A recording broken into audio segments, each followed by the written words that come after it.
I'd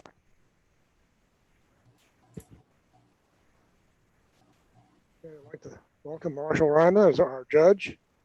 Thanks for judging for us. Thank you. I appreciate the opportunity to be here. Our January meeting, we're going to have Aaron Smith. I need to get back in touch with him. He's the last person that we handed the hard copies to, and he hasn't gotten back to me on exactly what he's going to do or how he's going to do it. But anyway, he's not too good on communications, but I need to get back with him and let him know what we're expecting and so on, just as a reminder. I mentioned this earlier, but I'll mention it again. Kelvin is doing well. He has a doctor's appointment tomorrow, and his main problem has been some pains in his legs, whether he's standing or sitting, or he basically has to put his legs up, and that's only good for a little while. So, but supposedly this is one of the problems with COVID too. A lot of this is complications with his diabetes too. So anyway, his wife is doing fine.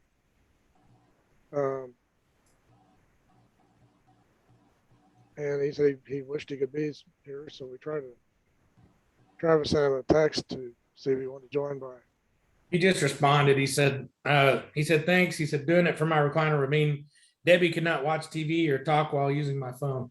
Oh, okay. Her recliner is right next to mine, so.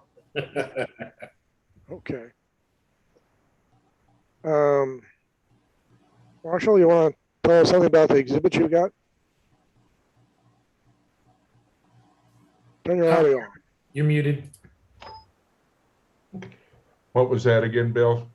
You want to say something about your exhibit? Oh, yeah, thank you for asking. I was asked by the curator of art out at Church of the Nativity, which is, I don't belong there. It's a large Catholic church at 119th and Mission Road in Leawood. If I and another friend of mine, a photographer friend, would exhibit some of our images out there. And so Rob Halifax, the other photographer, and I both contributed about, I've got 19 photos up, and he has about the same number, I think, perhaps a little more.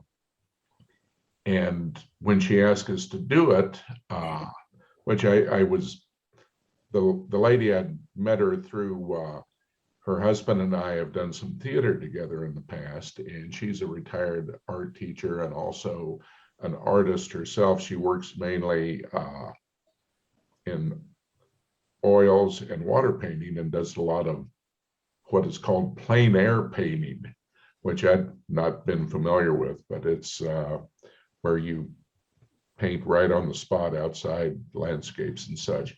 Anyway, she asked us if we would exhibit some of our work, and she, pardon the dog in the background, said that normally the church, like most galleries, charge a commission of 30% instead of 50% on any works that were sold.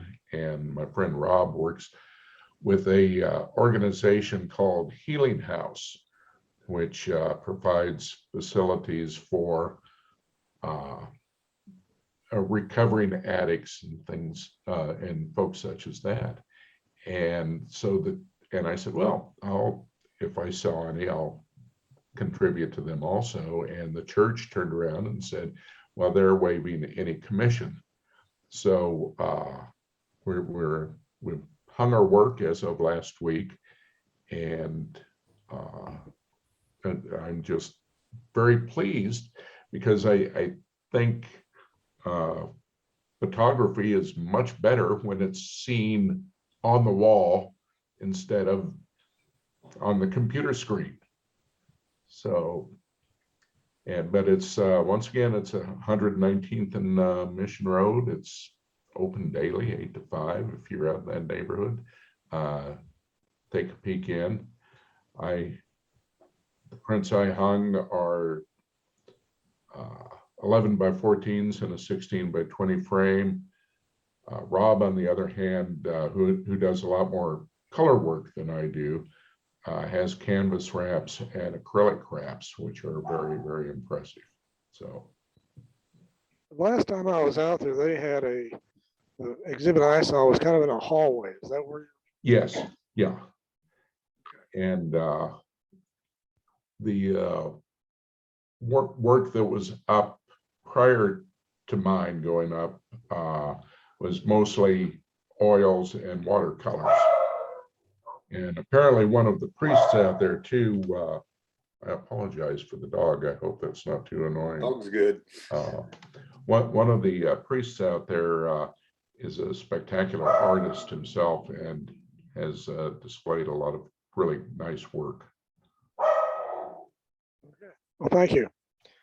You want to go ahead and start on the pictures? Well, I'd be happy to.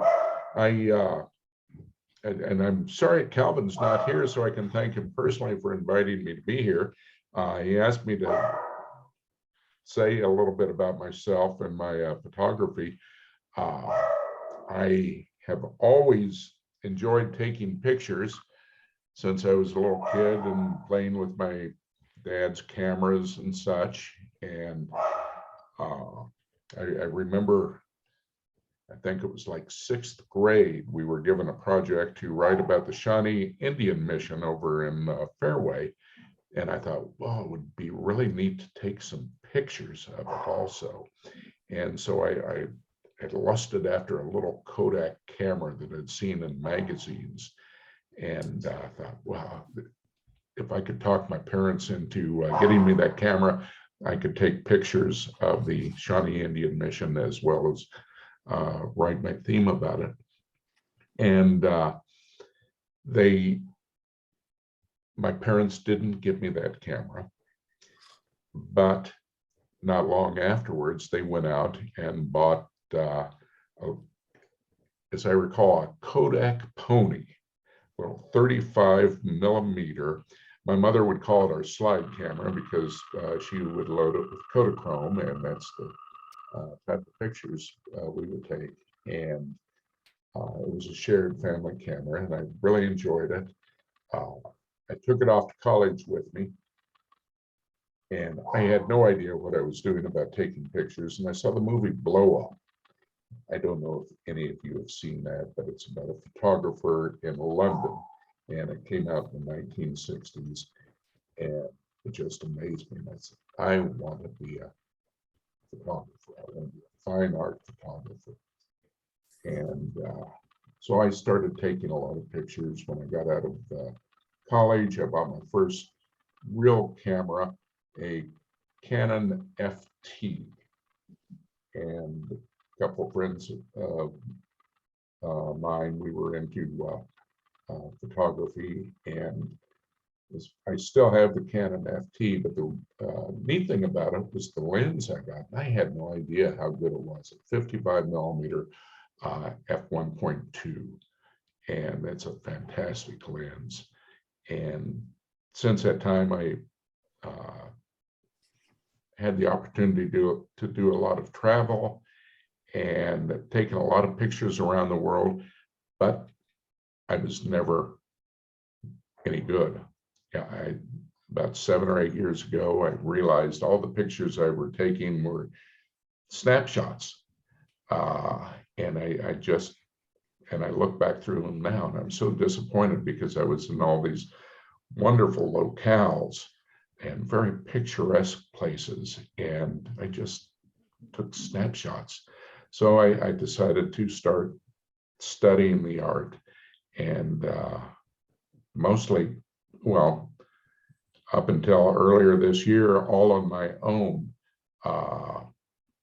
No classes or anything like that. I've utilized YouTube a lot, and there's a lot of crap on YouTube, but there's a lot of really worthwhile stuff too. You have to kind of sift through it. And so I think my photography started improving. The more I studied it, the more I made a point of getting better at it. And then earlier this year, I had a Facebook friend, Llewellyn Berry is his name, and we both went to the same small college in Iowa at the same time, but we didn't know each other.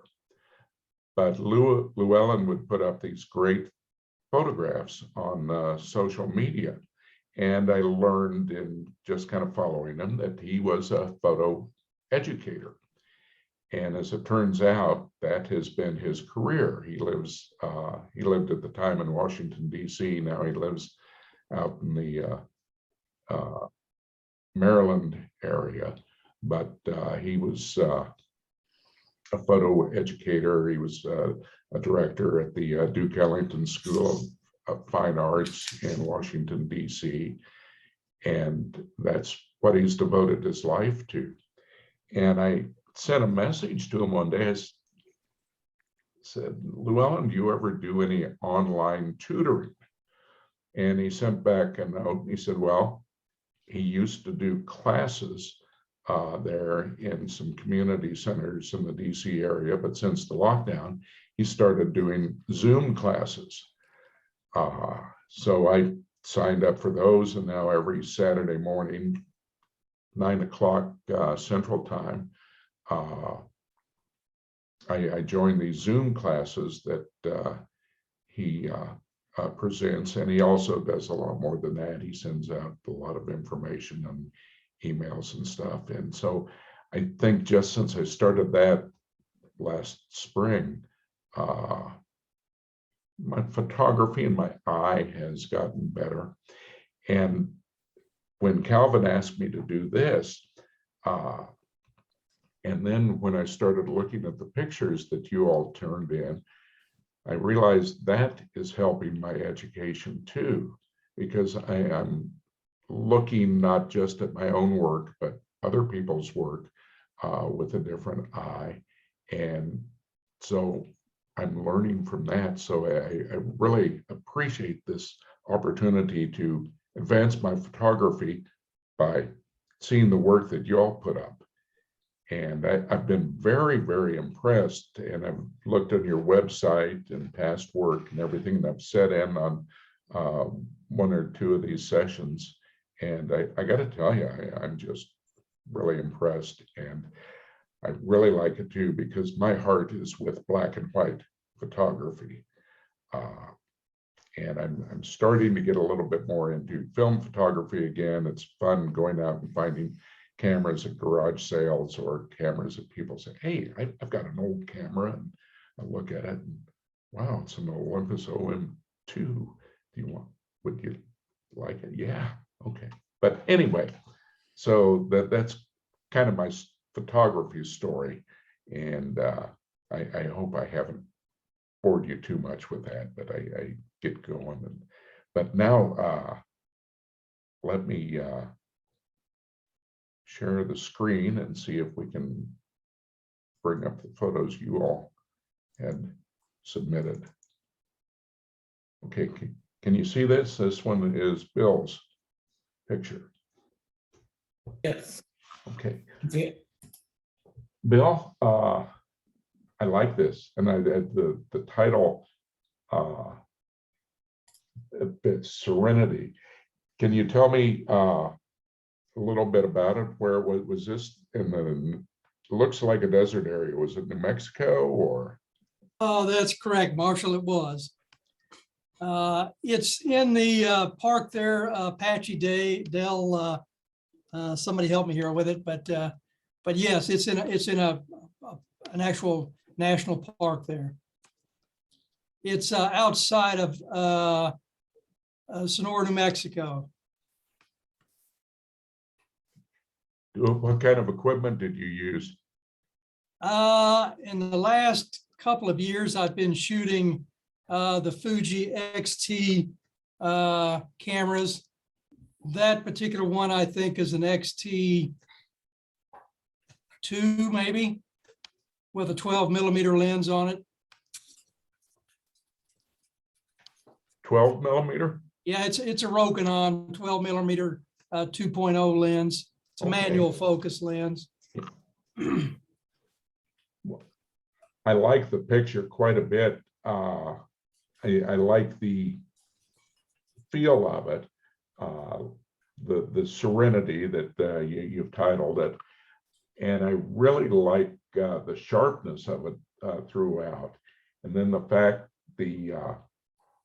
how it goes from the foreground with the grasses, the vegetation there on the left, kind of leading off to the right, and then of course it's got the classical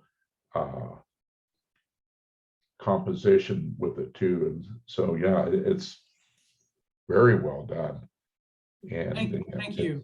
It's got a good feel to it also. Thank you. How do you like your Fuji equipment? I've got a Fuji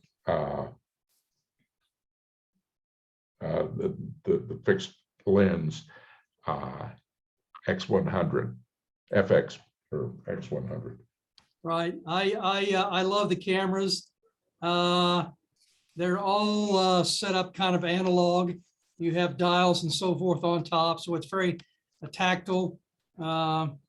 And I love them. I really like the weight, the size, the technology, the color profile on it is fabulous. So yeah, it's a sweetheart. Yeah, that's what I like about mine too, is the analog feel to it. Right. It's got the controls that all of us that grew up on film cameras have. Now, did you shoot this in, because I know Fujifilm's famous for their JPEGs, did you shoot this in JPEG or did you shoot it raw and adjust it?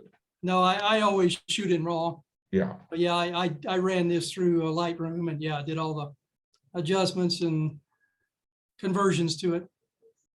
Okay, it came out well. Really Thank well. you. And I like too how the tone of the sky is nice. It's not too light, too dark. Right. Let's see if I can get to the next one.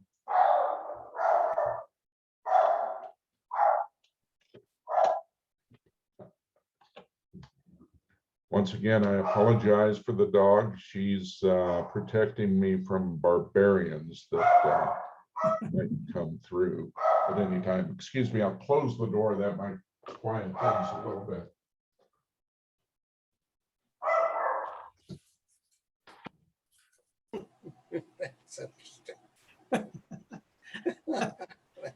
Hopefully that helps.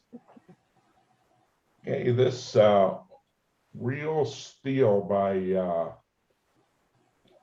I don't know Lindell. What is the photographer amongst us? No, Okay. it's Dennis Lindell. What's his first name? Des? Dennis? Okay. I like the idea he's going for here with the different lines and such. I'd be curious to know what kind of gear he used with this. The way it is at this present, I could see there's a lot to work with on this scene, but this particular shot doesn't really work for me a lot. I think the tones could be a little bit richer with it. So, you know, it's nice. I like the idea, but I just think some of the dark areas could be a little darker. So I don't know if he shot this on film or digital or what. But one of the things I've learned about in the fellow I've been taking the classes from, Llewellyn Berry, he's an old school photographer, came up with, of course, in the film world, and he likes doing as little processing, post-processing as possible, and he's adamant about metering in the camera. So that's what I've been trying to work on myself. And I'm not sure that this really grabs all those various different tones in the different Ansel Adams zones, for lack of a better term. But I like the idea of the lines and such. But I think just from a different angle, to me, it would have worked better. But Jim, were you holding up your hand or? Oh, actually, I was cropping. Oh, okay. So, yeah, and I don't really see a real good crop in it Yeah. that would make it zing. I think that maybe if it, I don't know if the upper half. I always like the you know, of this subject matter, I always like the textures that Yes. you can grab out of it. When I first looked at this, I was thinking about how it leads from foreground to background and how your eye travels up and down one way or the other. But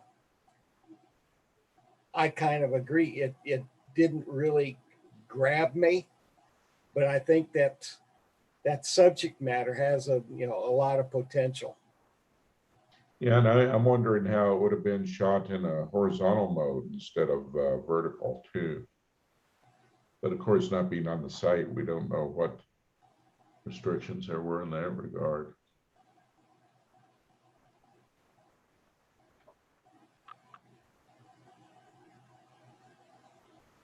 Okay, this is Bill's new neighbor.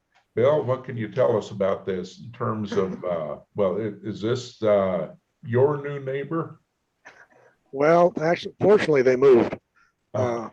What the deal was, as it's kind of across my backyard, and family that moved in there had a couple of boys, and this is the older boy that you can see in the background of the tree. Anyway, they got some skids from someplace, and so they started building like a, I don't know, playhouse, for lack of a better term. But anyway, it just struck me. I thought when the guy was out in the yard, yeah, that looked like a neighborhood's gone to pot. So anyway, I just took a I picture. kind of got the feel that that's what you were going for there. Yeah. And especially with the title. This one to me, I get the idea with the title. Once again, I think maybe in a horizontal format, it would have worked a little better for me, and perhaps a little, if there was an angle you could have caught. And of course, it's easy to say this stuff well after the fact, having not been there. But if there could be some separation between the tree and the neighbor there, I think that would have added to the picture itself. So just my thoughts on it, but it does, yeah, I get the humor in it, and I'm sure glad to see the neighbors have moved on. Yeah, I agree with you on the tree. It's one of those things, you take the picture and then you realize you probably shouldn't have had the tree in the way. Yep. Yeah, or the tree could have been there, but just what kind of camera? What did you use to take this, Bill? I hate to admit this, but I use my cell phone. I take a lot of pictures with my cell phone. I don't think any apologies are needed. Really, it's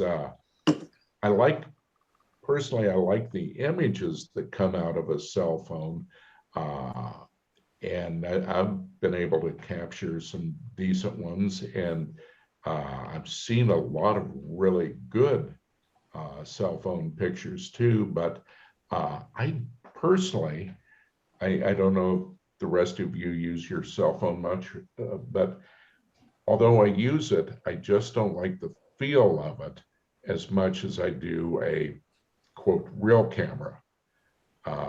going back to what the other bill was saying, the feel of those Fuji films and those old film cameras and all the, it's, to me, it's just, and a big part of the experience is not just the image you're capturing, but for us amateur photographers, how we feel on taking those pictures. And so that's why I'll carry a camera with me as well as having my cell phone in my pocket.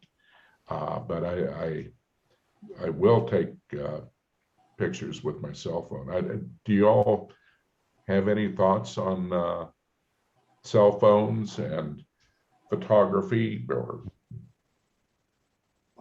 I like, the image. One of the images I turned in last time of the Strat, it was called the Strat. That was taken on my cell phone. I was on my way to a music festival, and I was on my way to get on the bus, and I happened to look back at my hotel and saw that, and I was like, "Oh, I'm gonna take a picture of that with my phone." And once I took it, I was like, "Oh, hey, that's actually pretty neat." So I brought it over to my computer and brought it into Lightroom and worked on it, and it turned out pretty well. And you know, there's a guy who runs I can't think of his name off the top of my head, but he always says the best camera is the one that's with you. yeah, So, and sometimes that's all you have is what you have with you is your cell phone. So I've been, there's a couple of videos on several videos out there on how to improve your ability to use your phone to take pictures. And I've watched a couple of those. So what I like that's- about, what I Go like ahead. about it is that you have the, it gives you the location and time of day and all that. That's, yeah, I don't get that on my other camera. yeah. Chase Jarvis is the guy's name. Okay, yeah, I've seen some of his stuff on YouTube, and yeah, that is a good point. That's you know, you probably wouldn't have gotten this picture at all if you hadn't had your cell phone right there. And I try to carry a camera with me everywhere, but it's not always the case.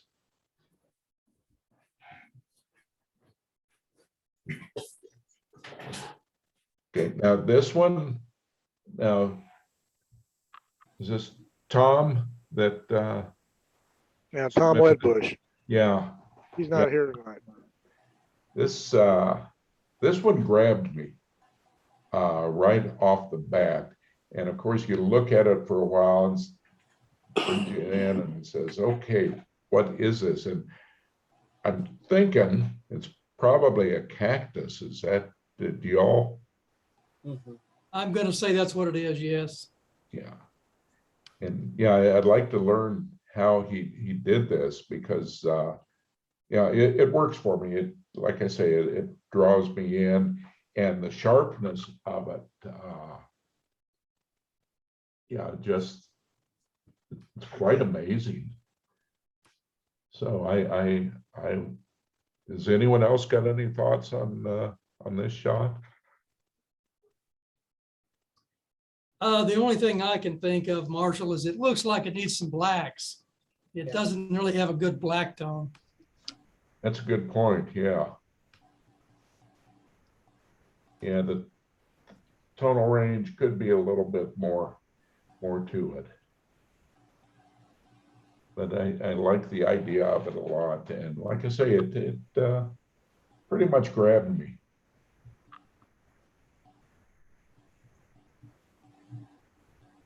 Okay, Calvin's bird shot here is Blue Jay. This works very well.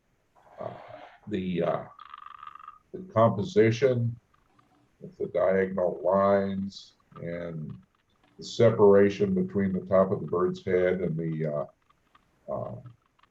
limb up here.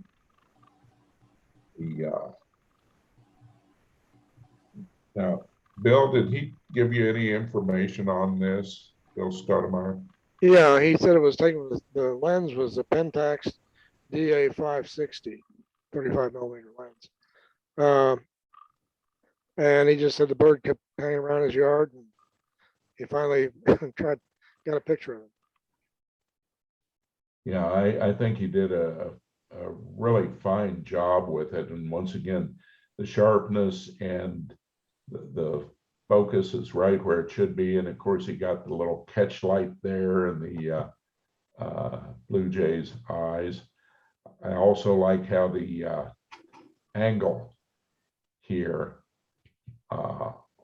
ties in with the angle of the tree limb and this limb also. So I like his framing on this. It's, the limbs don't really interfere with the bird. They frame it nicely. yeah, I would agree with that easily. And you know, everyone, it's, to me, it's challenging to get good bird photography in black and white, but I think this one did it. Now, I don't need to be the only one talking here. If other people have thoughts they want to throw in.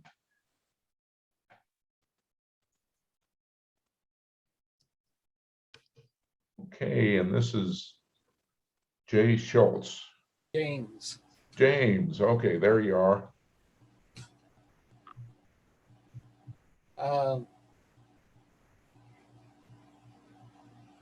We had the wife and the kid and I, we took a loop trip out through Arches and then down through the San Juans and came back. And anyway, it was my first exposure to real rock country.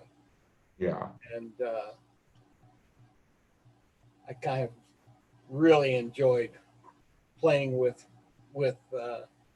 all the structure and stuff of the rocks. Anyway, this is one of the ones that that I felt better about than a lot of the others. what kind of gear did you use? This is a let me see, which one did I shoot this with?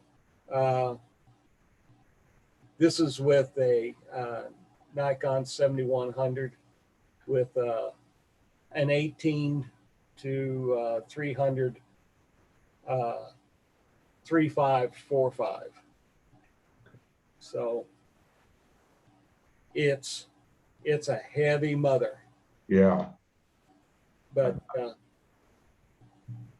I like the weight. I can hold stuff, you know, that is zoomed out farther, a lot steadier with the weight. and it's an 18 to 300, you say that? I have a D7200 and I am looking for the right lens, all around lens for it. Would you say that's a good one? I'm not real happy with the edges. It seems to not be as sharp, you know, at the corners. Yeah. But if you shoot what a lot of people recommend, an extra 10%, then when you crop down, then you can pretty much eliminate, you know, the portions that you're not really happy with. Yeah. Well, this came out very well. I like it a lot, and I think you know, going back to, you know, the different tones, the black and white tones, it seems like you've captured them all here, and with the dark sky, and you probably didn't use a red filter on here, but if it was shot with a film camera, I would have guessed that that might have been the case. But yeah, I like how the foreground leads into the rocks here in the middle part, and then of course the sky. You've captured it all very well, I think, and you got it at a good time of day. It looks like it might have been even not too late in the afternoon. Do you know what time this was? It was, I'm thinking that might be somewhere around maybe 10 o'clock in the morning. Okay. Yeah, which, you know, they always tell us middays, not the greatest, but in this case, you really made it work. This is one of those scenes where I would like to be able to come back to it at different times of day and such. Unfortunately, when we travel, we don't have that opportunity very much.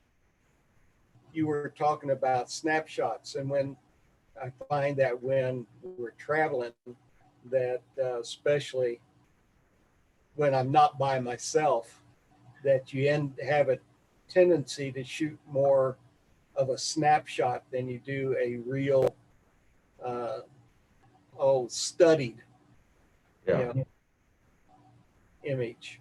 So anyway, this was one of the luckiest times. Well, I think we all depend on luck, and I agree with that very much on traveling, because most people don't want to stand around while you craft just the right picture with your camera and go at it with different angles and everything. But yeah, I think you really did get a good one with this.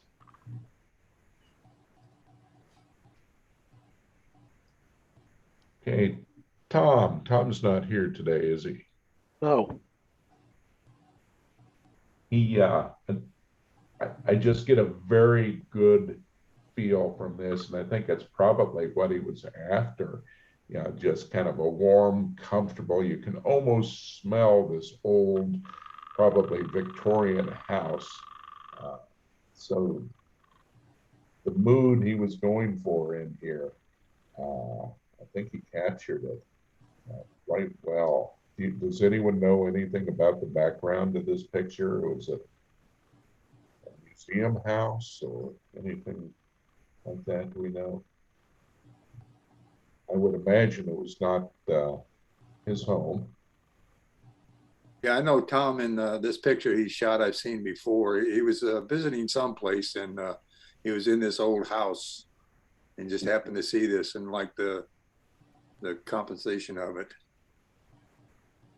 Yeah, and he got the balance of light and everything very well coming through the windows. Does anyone else have thoughts on this? I like it. Yeah, Go ahead. it really has a nice, I don't know, texture to it. Yeah.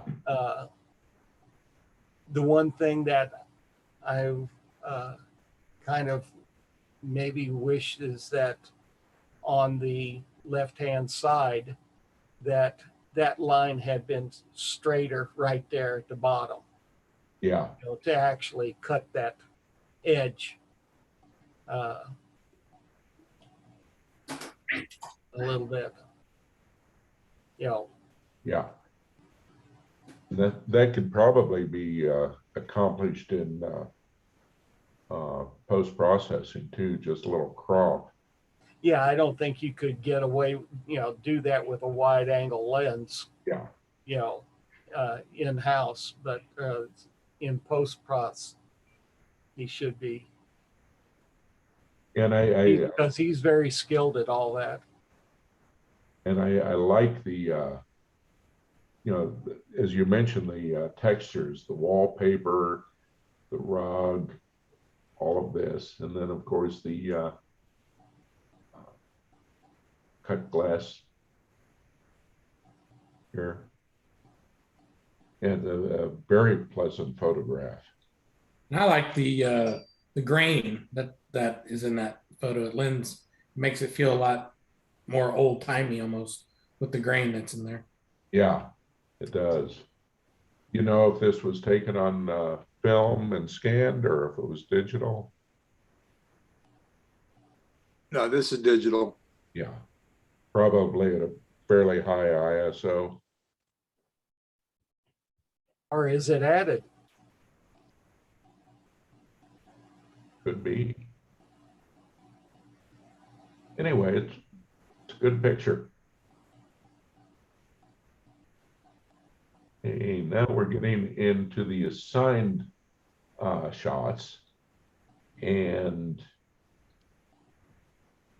since the photographer is not here, does anyone know about the location of this or how he might have done it? I think this was taken at Silodar City in Branson. I don't know that for sure, but I think it was. It looks familiar to me. Okay, is this like a tunnel of light, I would assume? Yeah. Okay. Well, the main point about it to me is, how it draws you in. These lines here that go, right to the archway. And I think it's good that this line of lights here doesn't go all the way through the archway. It in itself, it's kind of framed in a traditional compositional style. And it would have been a challenge, I think, to get this technically. So yeah, I would like to know more about how it was done. But it's a nice picture. I like it. I would have liked to have taken it. And to me, that's kind of the one thing I look for when I look at other people's work. Well, would have I liked to have taken that picture? And yeah, I would have in this case, definitely. So anyone else got any thoughts on it? When I first glanced at it, I was kind of confused as to what it was. Yeah. And I had just watched the Adele concert, and I thought that, oh, is this the observatory with a starburst or something like that? And then I had to look a little bit more to figure out just exactly what it was, but it grabbed me right off the bat. Yeah, it does make you think, and to me, that's the sign of a good picture too, if it makes you think.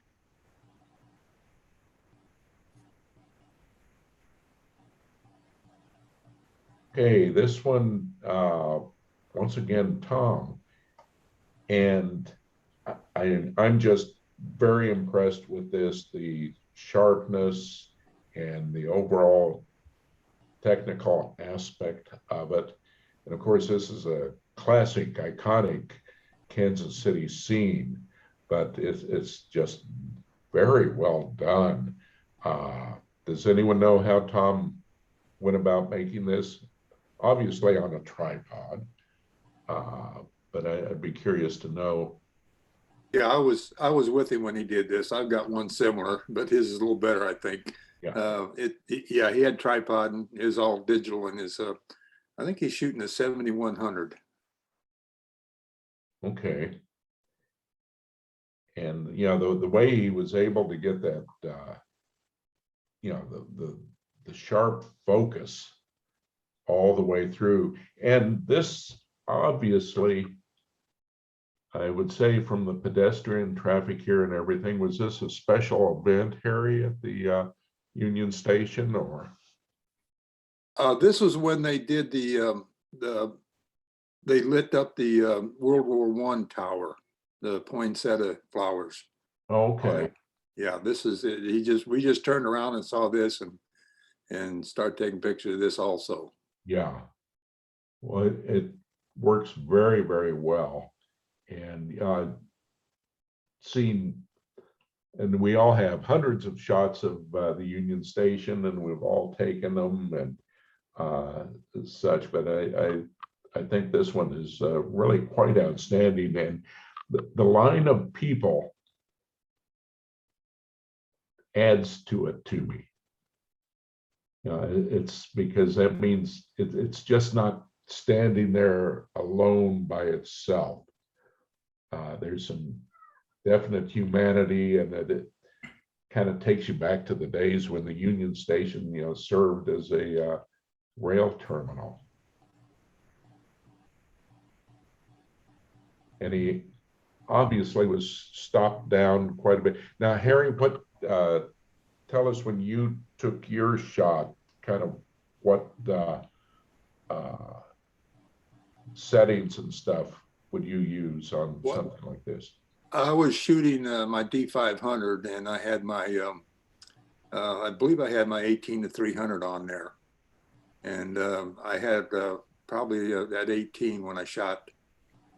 And I put, guys, I was trying to think the ISO I was on. I can't remember what it was.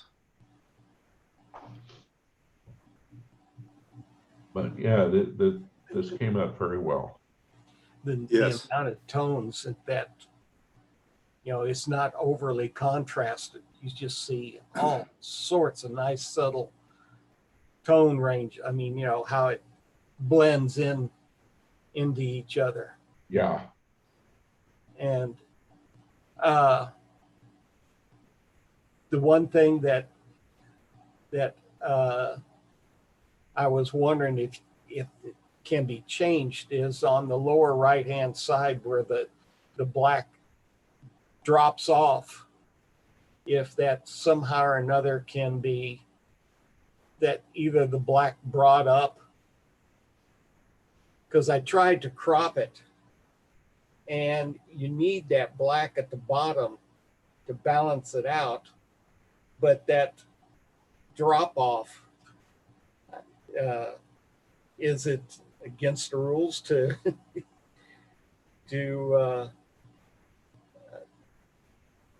mess with the reality of it? In the case of a picture like this, I would say no, it's not against the rules. First, that's my thoughts. The final image is what you're going for. So what if you took a block of black, that piece, and then draw it and pull it up to where it's almost horizontal with the rest of the hillside? What do you think would do to it? Would that help or hinder it? I think darkening it down, yeah, Yeah, I think if someone that knows more about what they're doing in Lightroom and Photoshop could bring out the black of just that area. And that was one of the things I was thinking about, not so much the black, but the cropping of it. Was this too much in here, in this portion of it? And I didn't play around with it to crop it down. It was, I like to go with the original aspect ratio. Personally, it's just a personal thing of mine. I like to get the aspect ratio the same as when I shoot it. And you can't always do that, but I wonder if there was a crop right along here, if that would help, because that's a bit much to me. Hey, Marshall, if you take your mouse and go up to the top left and kind of drag it, click and drag, that crosshair will let you draw a box around that. So if you want to do that, now just click right on the picture. Okay. Oh, like that. Yeah. Okay. Whoops. And hit just cancel that. But you can just draw a box around where. Like that. Yeah. Okay. Yeah, that, even though it's not the original aspect ratio, works better for me. Anyone else?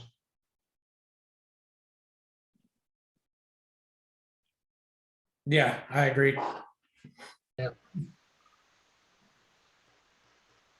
Yeah, you gotta have that extra black down at the bottom to balance it, Yeah, balance out the sky. yeah. Then once again, I do like yeah, the line of people here along the edge. But overall, I would, when I say I wish I would have, that's a picture I would have liked to take. This is one I really would have liked to have taken myself.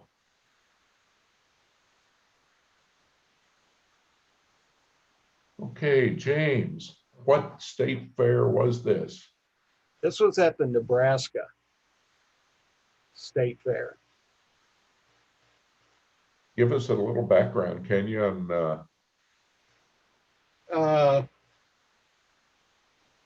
Try and think, the wife and I were going up in another Ferris wheel, and I had been shooting all throughout the fair. This was shot on film, and so it's not like with digital where you can just bang it off. Yeah. And we got stopped, and so I was able to, to take. It was still enough that I could take the shot, and it was a fairly long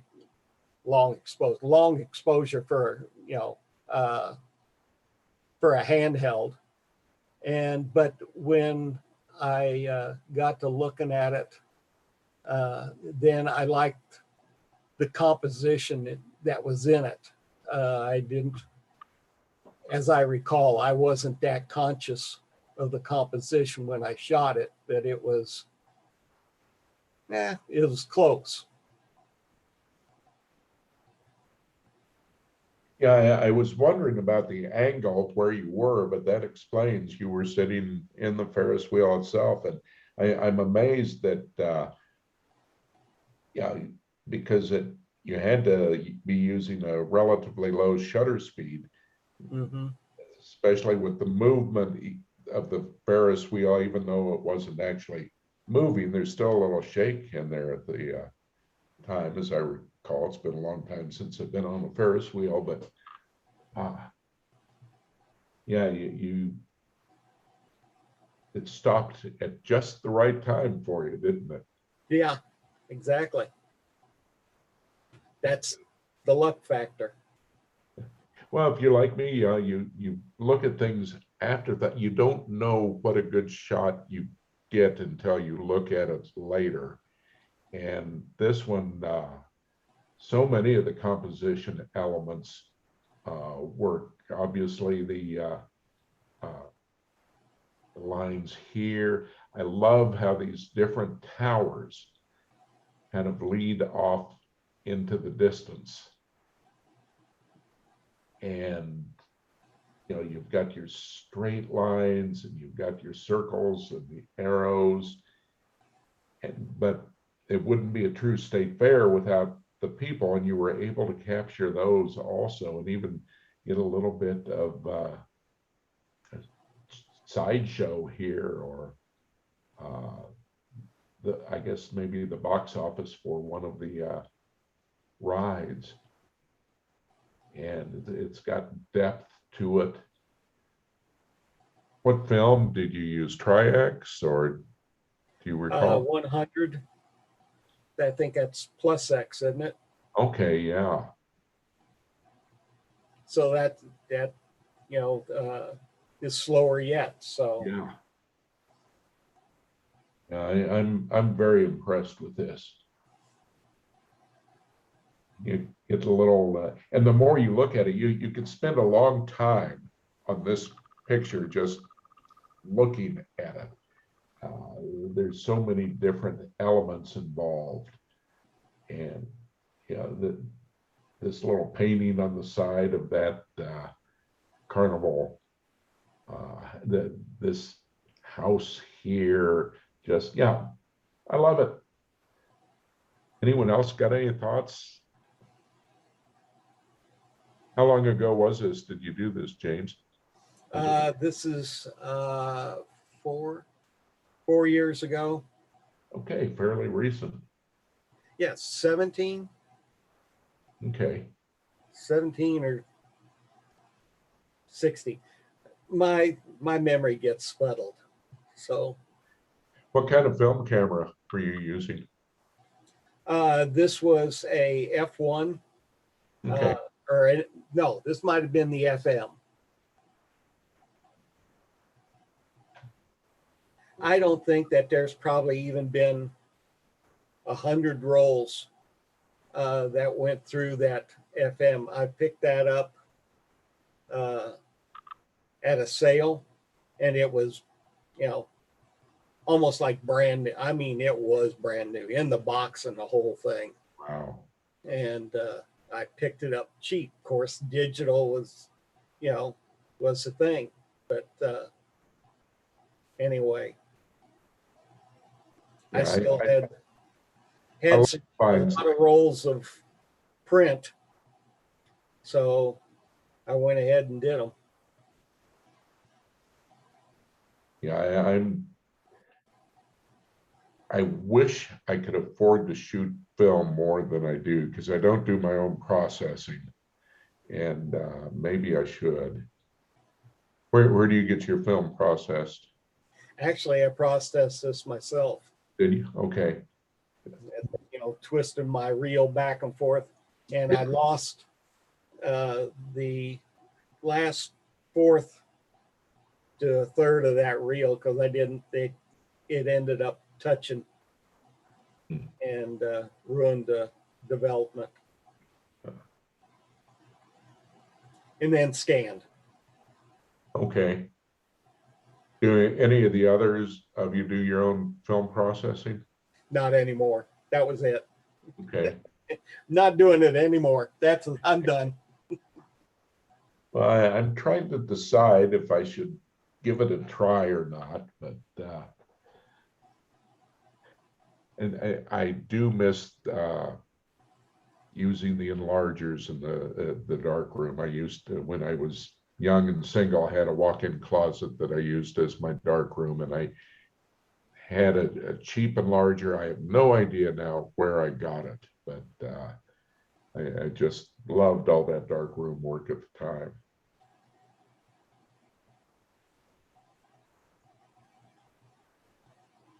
Okay, Bill, this was now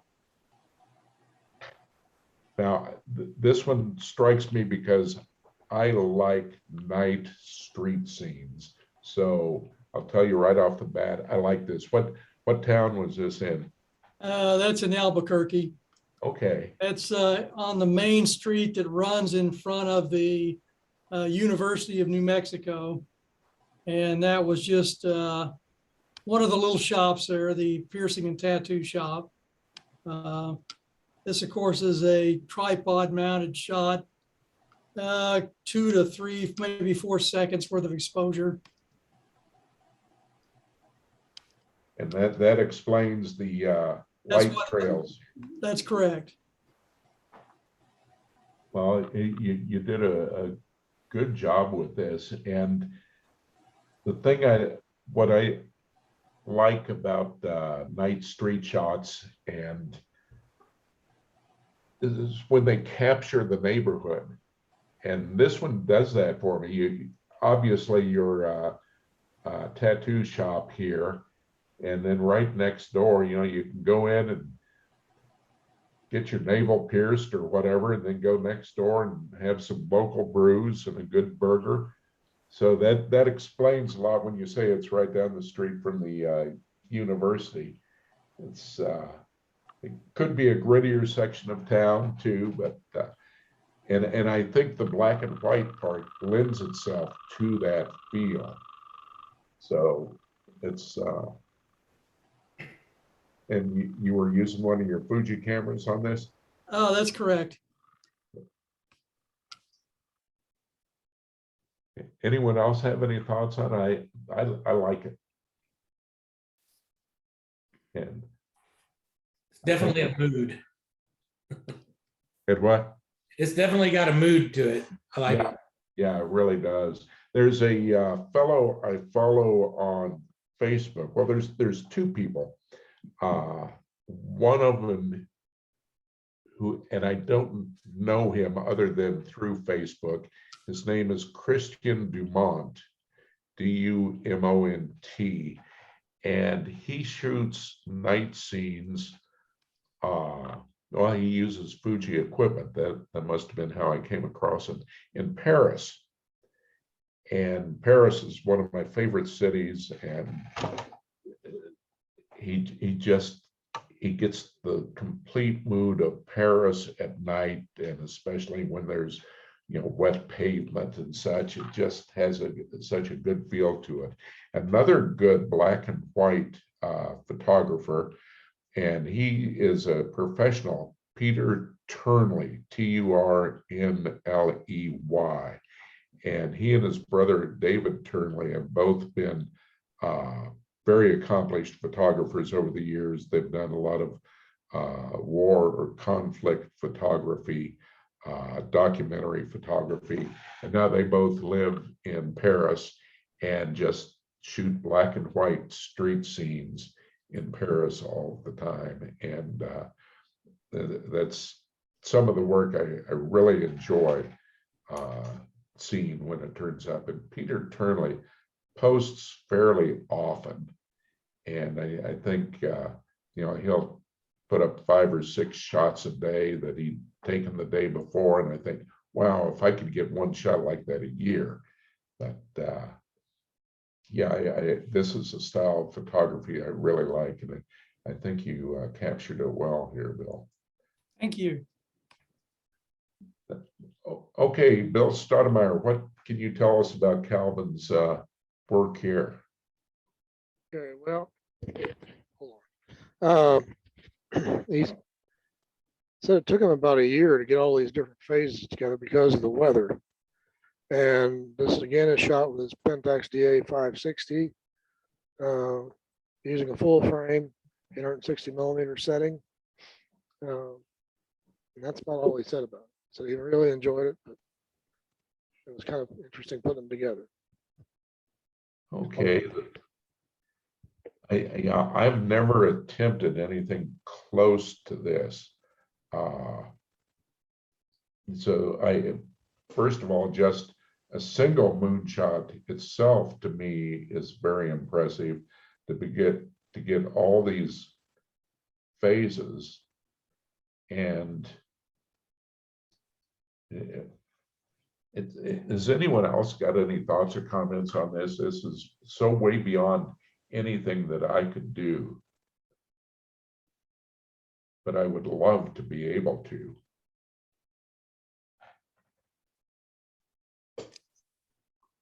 I think it's a neat composition. It kind of shows you the different moods of the moon. I mean, the moon itself has a mood in itself. Yeah. So I like the detail and the contrast of all of these shots. Yeah. And how long did it take him to do this, Bill? How many? Over the course of a year. And he said these were taken from the front, his front patio. He must not have much light, probably light down there. I wouldn't think so. Yeah,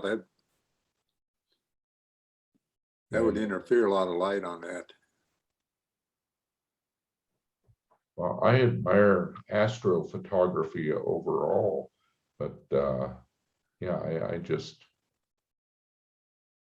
when he's able to, I'm going to ask him more about this, because I just really enjoy it, and I'm very, very impressed by it.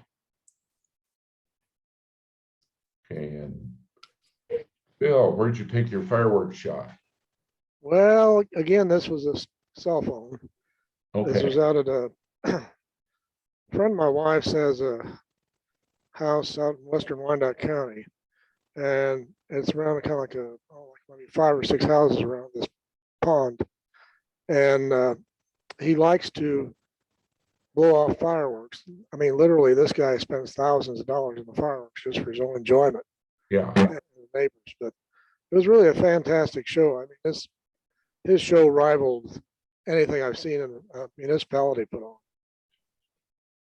Yeah, I guess those guys that are into that pyrotechnics just really get heavily into it, and they can spend a lot of money on it too.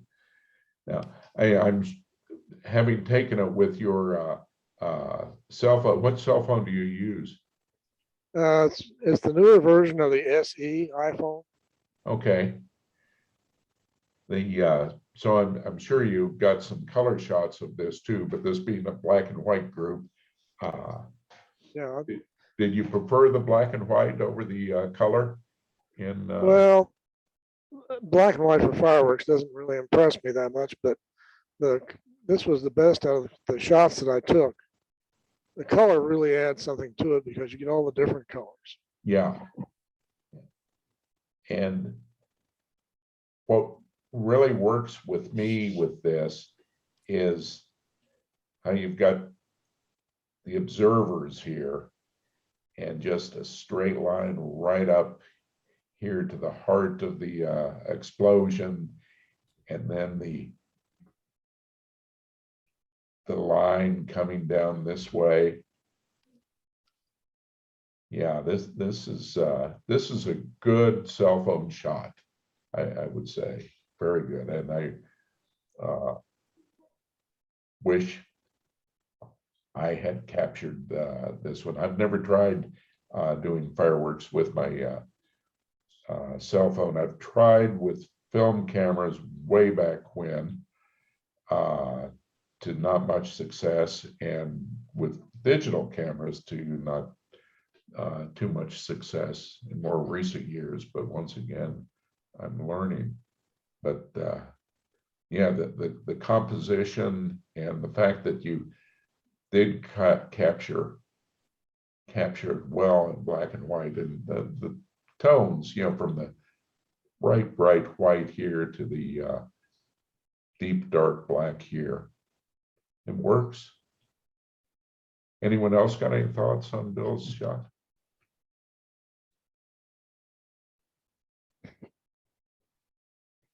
And the Big Dipper, Harry, where were you when you took this? This is above Ely, Minnesota, at the Boundary Waters. Okay. It was after midnight, and I was trying to get some star shots, but just happened to be a full moon that night, and kind of ruined a lot of the star shots.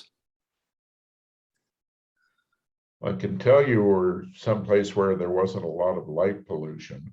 Yeah, it was very dark there, except for the sky with the full moon. Yeah. Well, it's who can argue with the composition of the Big Dipper? I mean, that now is that the North Star right there? Does anyone know? Isn't the North Star up there on the left? Or I forget how the Big Dipper is arranged. Yeah.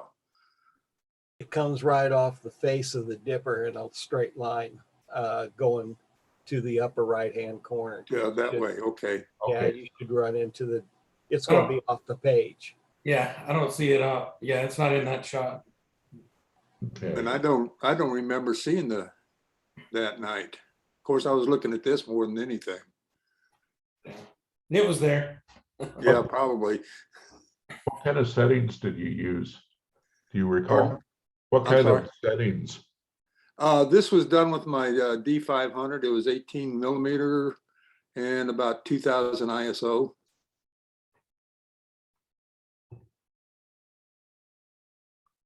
Yeah, it's a really nice capture. And the fact that you've got the tree over here to give some context. Yeah, I needed that tree there. Yeah. Yeah, if it had just been the Dipper itself, it really wouldn't have been too much to it, but the tree adds a lot. So we have some, like I say, some context, some feel Yes. for it there.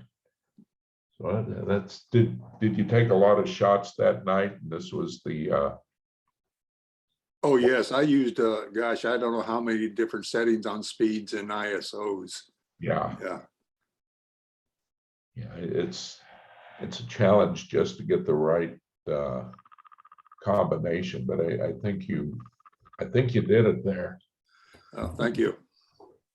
And the more I look at it, you know, you can go back into it and see all the hundreds of stars back there in the background. So how it Yes. stands out. In color, a lot of those background stars show red. Oh, really? Yeah, Huh. That would be interesting to see. Well, I like it. I like thank it. you.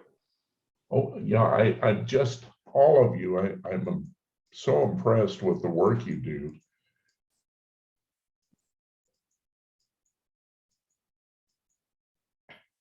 And okay, now this is the tough part. And you all make it very, very tough to weigh. And I was been looking at these the past several days, and I looked again this afternoon, and I think it depends just on when I'm saying, okay, this is this is that. Because on any given day I could choose a different one. But in the open category, let's see. The one I picked for number one was, well, Nature's Abstract here by Tom. And now after hearing your comments, I agree it could have had a little bit more black to it in the tones. But this is the one I went with.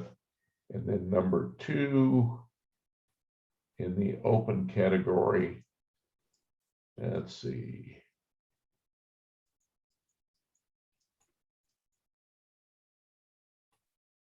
Yeah, the Arches here by James. I was just very taken with this, and for a lot of reasons. And I think even Ansel Adams would have liked this one. And then for the field number three, this antique window that Tom put up, it captured me in the very right way.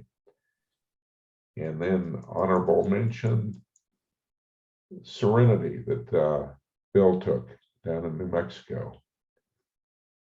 So I would have been very pleased with having taken any of these myself.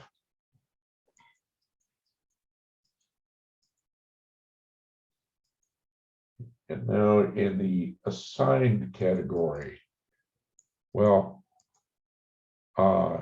Calvin's lunar phases just blew me away how he did this. So this is what I would give number one to. And you heard me talk a lot about this, James, for all of the reasons I mentioned. I like this too. Yeah, it was kind of a toss-up. All four of these that I mentioned, or there were, and this one, since I'm having to rank them, I rank this number three, and for all the reasons we talked about, primarily the sharpness and the depth of field on it. And then for the honorable mention, the street scene down in Albuquerque. So that's where I am on this. This has been a very, very good learning experience for me. And hopefully I'll be able to, I'm going to look at after the first of the year, hopefully signing up for your club and joining you more often, because I could learn a lot from you guys. And I have just in this experience. So thank you for that. Thank you for judging. Yeah, thank you. Yeah, we appreciate it. Talking about film cameras a little while ago. I don't know whether anybody's interested in any film cameras now, but a photographer that was our head photographer over at Black and Beach where I worked is trying to get rid of some film cameras. And he has, the one that I remember off his list was a 6x7. I believe it's a Pentax. It has several lenses to go with it. So if anybody's interested in any of these, I can get in touch with him and get a better list. I'd be interested, Bill. I don't have any medium format cameras now, and I probably have too many film cameras. I know I do for how much film I shoot, but yeah, I would love. I've never shot with a medium format, and I would be interested. If it's the one I'm thinking of, the Pentax 6x7 was just like a big Pentax or a big 35 millimeter. Yeah, So, yeah. It's okay, a single lens, not a twin lens, right? Right. Yeah. okay, I'll get in touch with him and get a list. Okay. Yeah, you might have something else on there. Like I say, I've come across some really nice film cameras from people I've come in contact with. I think many of them are overpriced online now. Yeah. So when you can buy from an individual or whatever. Hey, Marshall, you ever Yeah. been up to Weston, Missouri? No, but I've heard there's a real good camera dealer. He's got a lot of old cameras up there. Yeah. A lot of them. Has he got reasonable prices on them for, do you think? Well, I kind of didn't look at them. I was just looking at the cameras, kind of staying away from the price. Yeah. But I would think the prices are a little bit, in the upper category. Yeah. Yeah. Beans, he's got a bunch of them. Where is he at in Weston? He's right downtown. It's Right on the main. right on the main going up street. and down the hill. Yeah, you know where the hotel is right there? Yeah, It's right. I think he's pretty much right close to that across the street. is that right? Yeah, he's not a very big shop and he's not open all the time. Okay. Yeah, it's very interesting though, going in there and seeing a lot of the old equipment he does have. I was That's always there a good about a place year to ago, and I shoot. remember walking by the shop, but it was closed. Of course, Yeah, a lot of businesses were closed at that time, so. yeah. A few years ago, he was open pretty much all the time, but now he's older and he's just limited on his hours. Yeah. And that'd be worth a journey out there. And plus there's a lot of good photographs to be taken between. Oh, yes, definitely. Yeah, it's an interesting little town. Yeah. Okay, does anybody else have anything they want to say? So now for January, we're not sending anything in, right? Right. Alan, or what's his name now? Aaron Smith is our judge. And he already has the photographs, has had them for about a year. I need to get in touch with him. I don't know how he's going to do it or what he's going to do, but anyway, I'll see what I can find out. I don't even remember what prints he's got of mine. I don't either. Bill, is he gonna judge the prints he already has? Right. Oh, okay, so we don't have to submit anything? Nope. Okay, Nothing for January. okay. Guys, I look forward to,